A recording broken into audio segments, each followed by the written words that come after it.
ராமநாதபுரம் அருகே உள்ள கொல்லங்குளம் பகுதியைச் சேர்ந்த செல்வகுமார், சந்தியா திருமணம் முடிந்து அதே பகுதியில் வாழ்ந்து வந்தனர்.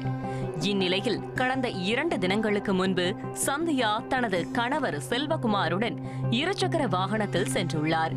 அப்பொழுது சாலை விபத்தில் சிக்கி படுகாயமடைந்த சந்தியா மருத்துவமனையில் அனுமதிக்கப்பட்ட நிலையில் மூளைச்சாவடைந்துள்ளார்.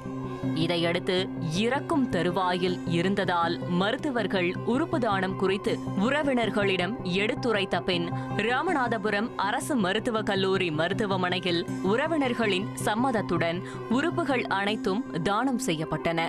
தொடர்ந்து சந்தியாவின் கண்கள், இதயம், கல்லீரல், கிட்னி உள்ளிட்ட முக்கிய உறுப்புகள் அனைத்தையும் மருத்துவ குழுவினர் அறுவை சிகிச்சை செய்து அகற்றினர். பின்னர் 2 தனியார் ஆம்புலன்ஸ் மூலம் உடனடியாக மதுரை விமான நிலையத்திற்கு சந்தியாவின் உடல் உறுப்புகள் அனுப்பி வைக்கப்பட்டு அங்கிருந்து சென்னைக்கு எடுத்து செல்லப்பட்டது. இதுகுறித்து விபத்தில் இறந்த பெண்ணின் உறவினர்கள் கூறுகையில், அவர் தங்களை விட்டு பிரிந்து சென்றாலும் அவரது உடல் உறுப்பின் மூலம் மற்றவர்களிடத்தில் வாழ்கிறார் என்ற சந்தோஷம் தங்களுக்கு போதுமென கண்ணீர் மல்க கூறினர். பைக்கில் போகையில் கீழே விழுந்துருச்சு. கீழே விழுந்து மூளைச்சாவு அடைஞ்சிட்டுன்னு சொல்லி ஆஸ்பத்திரியில் சொன்னாங்க நிர்வாகம். சொன்ன இடத்துல அது ஒரு உறுப்பு நம்ம ஏதாவது தானம் பண்ணோம்னா நாளை இல்லாத குழந்தைகளுக்கு நாளைக்கு எங்கேயோ ஒரு இடத்துல இறந்து வாழ்ந்துக்கிட்டு இருக்கும். அதனால் அவங்க குடும்பத்தார் மனப்பூர்வமாக எந்த ஒரு யாரோட எல்லாரும் அனுமதி பெற்று அவங்க எழுதி கொடுத்துருக்காங்க சார்.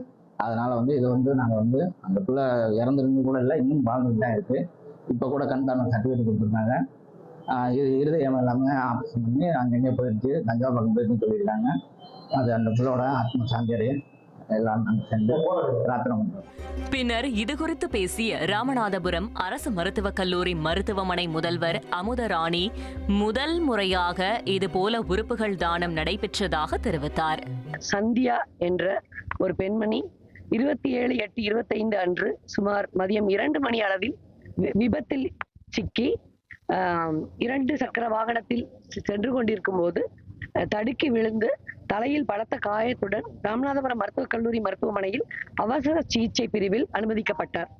மேலும் அங்கு அவரை பரிசோதித்த மருத்துவர்கள் அவருக்கு மூளையில் இரத்த கசிவு அதிகமாக இருப்பதாக, அவரது உடல்நிலை மிகவும் மோசமாக உள்ளது என்பதையும் தெளிவாக எடுத்துரைத்தனர்.